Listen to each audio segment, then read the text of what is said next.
উত্তরবঙ্গে দ্বিতীয় এইমস হবে, সেটা তো হবেই। কেন্দ্র সরকার পশ্চিমবঙ্গের সার্বিক আর্থসামাজিক উত্তরণ চায়।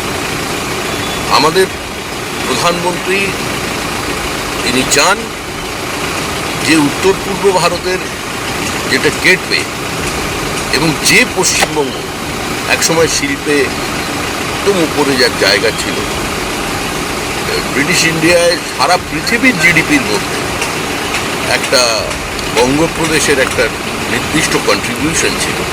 তো এত সুজলা সুফলা পশ্চিমবঙ্গ আজকে তোরা পিছিয়ে পড়বে সেটা হতে পারে না। কেন্দ্রীয় স্বরাষ্ট্রমন্ত্রী, কেন্দ্রীয় ভারতের প্রধানমন্ত্রী এবং সমস্ত যে দায়িত্বশীল মন্ত্রীরা আছেন, সে জুট হোক, হেলথ হোক, ইন্ডাস্ট্রি হোক, সমস্ত ক্ষেত্রেই পশ্চিমবঙ্গকে এক নতুন অবস্থানে পৌঁছে দেবার জন্য তাদের চেষ্টা। এবং আমরা আবেদন করছি সমস্ত অনাবাসী ভারতীয়দের কাছে, যারা ভারতবর্ষের বাইরে নিজ নিজ ক্ষেত্রে পশ্চিমবঙ্গ থেকে গিয়ে তাদের মেধাকে প্রতিষ্ঠা করেছে, তারা বহু জায়গায় একটা নির্দিষ্ট ইন্ডাস্ট্রির মধ্যে দিয়ে সাফল্য নিয়ে এসেছে।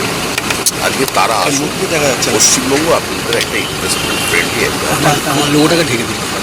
বিভিন্ন জায়গায় তৃণমূলের প্রধানদের চাপ করে ইস্তফা দিতে বাধ্য করছে বিজেপি। যারা এরকম করছেন তারা কেউ বিজেপি নয়, তারা 4 ঘন্টার বিজেপি। ওগুলো যেটা দেখছেন ওগুলো হচ্ছে তৃণমূল কংগ্রেসের আভ্যন্তরীণ গোষ্ঠীদ্বন্দ্বের ফসল মাত্র। এটা বিজেপি নীতিগতভাবে কোনো নির্বাচিত সরকারকে, নির্বাচিত বডিকে ফেলে দেবার পক্ষে নয়। এখন নির্বাচনটা তো পঞ্চায়েতে কী করে হয়েছে প্রত্যেক মানুষের জানা, তারপরেও আমরা সে পথে হাঁটবো না। এই পথ আমাদের নয়। যারা এটা করছেন দল তাদের বিরুদ্ধে ব্যবস্থা নেবে। অতি উৎসাহী কিছু নেমে পড়েছেন ময়দানে, সে যত বড় পার্টির নেতা হোক, কোনো বিধায়কও যদি হয় যে গিয়ে পঞ্চায়েত বদল করে দিচ্ছে, তাহলে তাকেও দলীয় শৃঙ্খলার সামনে পড়তে হবে। তার উপরও আজকে সেই শৃঙ্খলা ভঙ্গের খাড়া নেমে আসবে। এটা দলের অবস্থান নয়, এটা অত্যন্ত স্পষ্ট।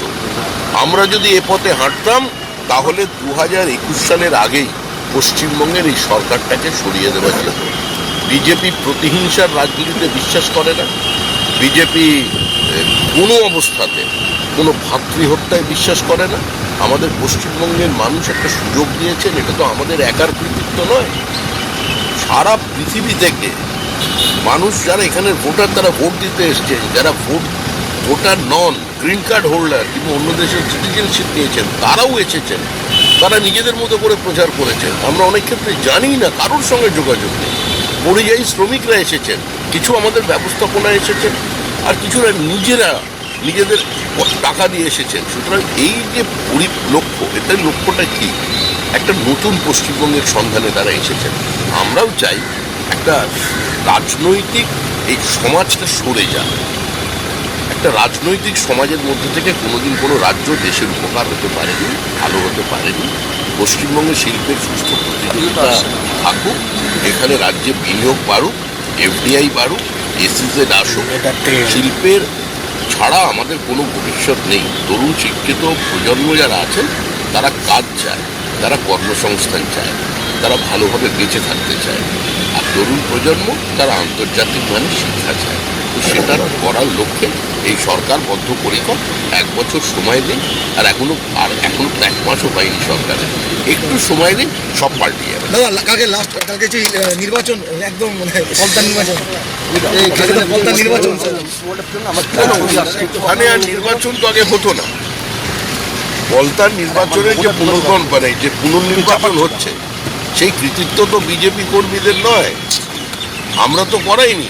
সাধারণ মানুষ রাস্তায় নেমে পড়েছিলেন, কারণ তাদের মনে বিশ্বাস এসেছিল পরিবর্তন হতে চলেছে।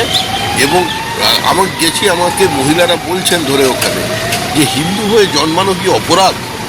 আমরা হিন্দু ছিলাম বলে আমাদের ভোট দিতে হয়। এটা তো পশ্চিমবঙ্গের চেনা চেহারা নয়। এখানে তো প্রত্যেকেই পশ্চিমবঙ্গবাসী। এই হিন্দু মুসলমানের বিভাজনটা কোথা থেকে আসে? আপনি কালী পুজো বন্ধ করে দেবেন, দুর্গা পুজোর বিসর্জনের রুট চেঞ্জ করে দেবেন। এটা তো হিন্দু হোমল্যান্ড, যেটা পশ্চিমবঙ্গের জন্ম হয়েছিল, এমনকি জ্যোতি বসু রতনলাল ব্রহ্মণও যার পক্ষে ভোট দিয়েছিলেন, আজকে সেই রাজ্যটাকে পাকিস্তান বানিয়ে দেওয়া হবে, বাংলাদেশ বানিয়ে দেওয়া হবে, এটা কেউ মেনে নেবেন। ফলে ওখানে যে নির্বাচনটা হচ্ছে ওটা শুধুমাত্র একটা নির্বাচন, মানুষের দাবি নির্বাচন হয়েছে। তবে আগে অনেকে ব্যান্ড বাজাচ্ছিলেন শুনেছিলাম, আমরা তাদের খুব মিস করছি এবারে নির্বাচন।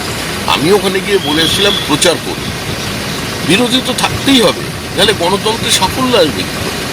আমরা তৃণমূলের কাছে আহ্বান জানিয়েছি, ভাই আসুন প্রচার করুন, আমাদের সভাপতি আপনাদের স্বাগত জানান, নিজেদের কথা বলুন রাস্তায় নেমে। কিন্তু কি জানেন তো, পরিস্থিতিটা এমন দাঁড়িয়েছে যে তৃণমূলের পতাকা লাগানোর কোনো লোক নেই, আর বিজেপির পতাকা খোলার কোনো লোক নেই। প্রার্থী তো প্রত্যাহার করে নিয়েছে গতকাল। আরো ভালো ভালো খবর দেখতে সাবস্ক্রাইব করুন বাংলা হান্টের ইউটিউব চ্যানেল। বাংলা হান্টের আরো খবর দেখতে নজর রাখুন। বাংলা খবর মানেই বাংলা হান্ট।